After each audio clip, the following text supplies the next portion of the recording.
They told him she was just property, assigned to please, stripped of a name, stripped of a choice.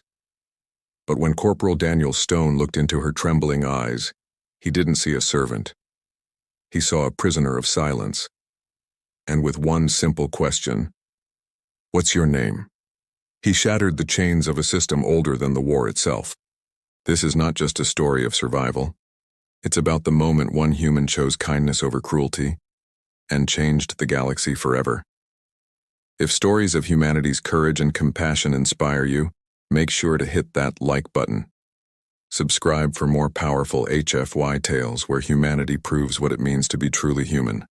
And hey, share this with a friend who loves sci-fi as much as you do. You never know. One story could spark a conversation that changes how they see the world.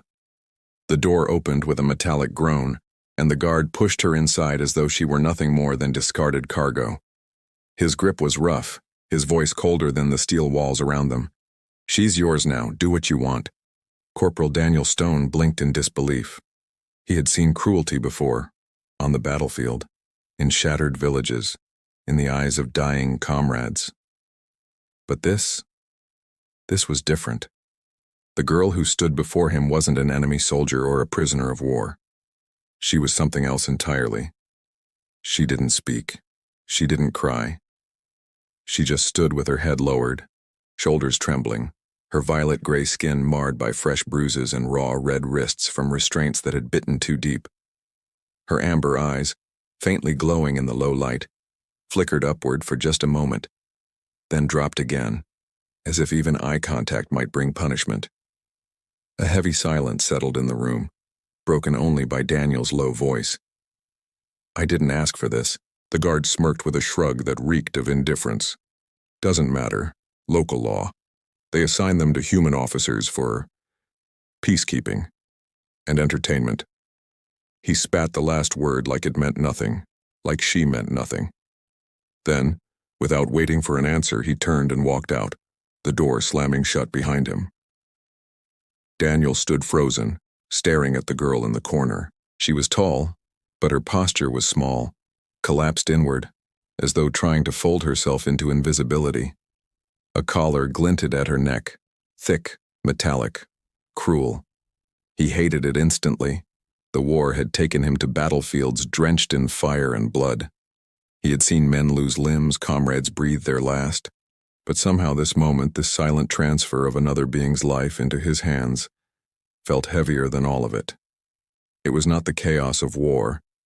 It was the calm, systematic cruelty of a system built on chains. He tried again, his voice softer this time. "What's your name?" The girl flinched. Her lips parted as though she might speak, but no sound came. Her entire frame shook with the effort of silence, and Daniel realized she wasn't refusing. She was terrified. He stepped back, raising his hand slightly in a gesture of peace. "I'm not going to hurt you." Still no answer. Her eyes stayed locked on the floor. Daniel let out a breath, then walked over to his cot.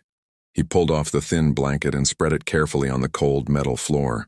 He didn't look at her as he spoke, his tone steady, almost casual, as though this were any other conversation. "You can take the bed.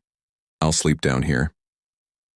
For the first time she looked at him directly, just a flicker of her glowing amber eyes, filled not with relief but confusion.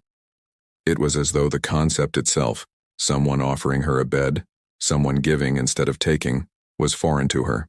Her lips moved slightly, but still no sound escaped. Daniel lowered himself onto the floor, resting against the wall. He didn't push her. He didn't ask again. Instead, he closed his eyes, pretending to sleep, though he could feel her gaze lingering on him. She didn't move from the edge of the bed. She didn't lie down. She didn't even blink much, eyes fixed on the door like a prisoner expecting her next warden. The room was silent except for the faint hum of the outpost's systems. Daniel turned once more, catching her silhouette in the dim light. She sat rigidly, hands clenched in her lap, shoulders tense as coiled wire. The war had created countless soldiers, countless victims, but this girl, this child of the system, was proof that the war wasn't the worst monster in the galaxy. The worst was what people could justify when no one stopped them. He felt anger stir in his chest, hot and sharp. But he smothered it. Anger wasn't what she needed right now. She needed something she had likely never been offered. Safety. Sleep. He murmured softly, though he wasn't sure she even understood the word in the same way he did. She didn't. She couldn't. All night she sat there, waiting for the inevitable. And Daniel lay awake on the hard floor, staring at the ceiling, knowing deep down that nothing in the universe had prepared him for this assignment. Morning came with the hiss of recycled air and the faint buzz of distant machinery.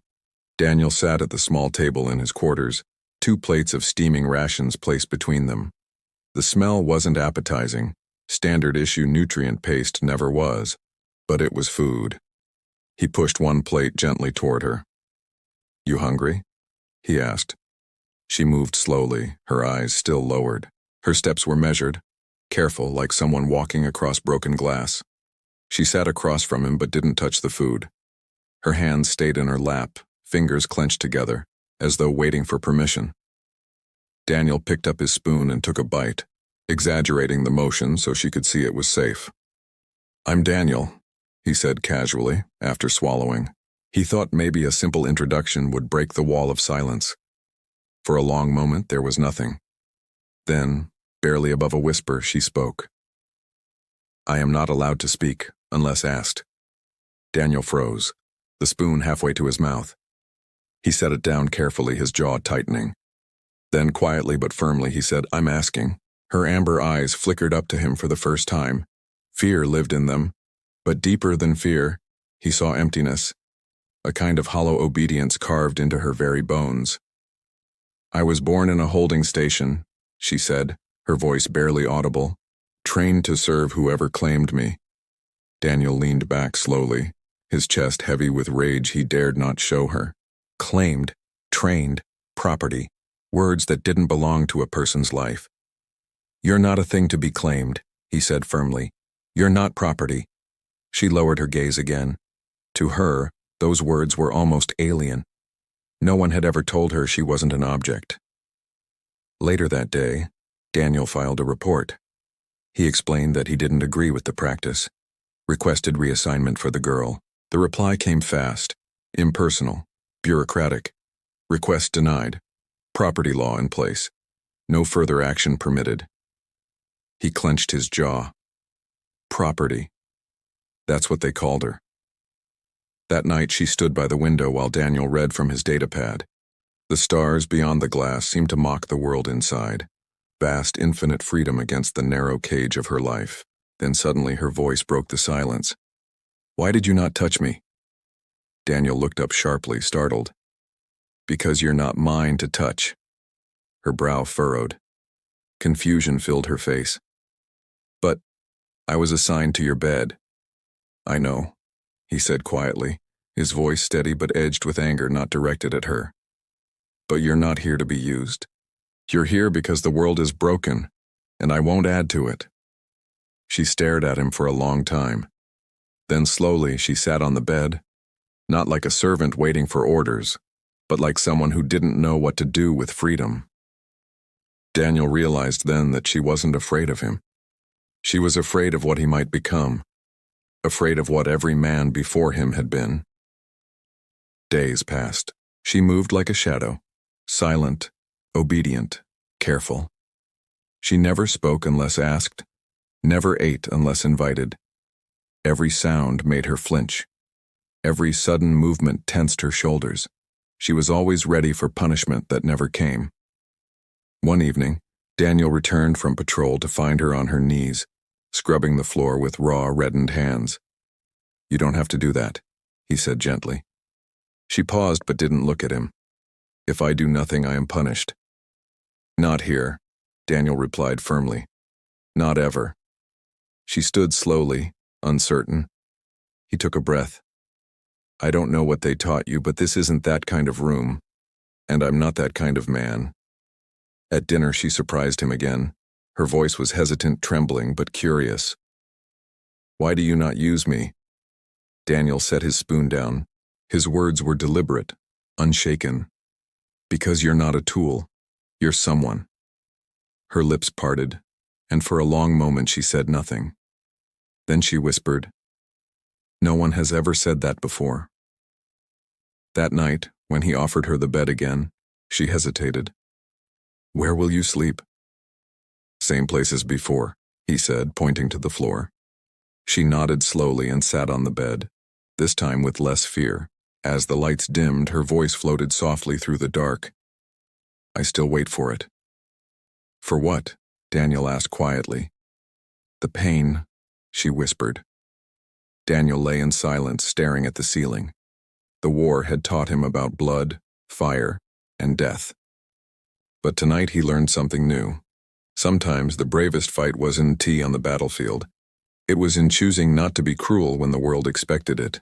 And that's just the beginning. What started as an unwanted assignment became a story of defiance, identity, and a fight for freedom that would echo across the stars. If you felt the weight of this story, don't let it fade here. Tap that like button. It tells us you believe in more stories like this. Subscribe for the next chapters, where kindness becomes rebellion, and rebellion becomes legend. And share this video with someone who loves HFY tales, because sometimes one story can remind us why humanity truly matters.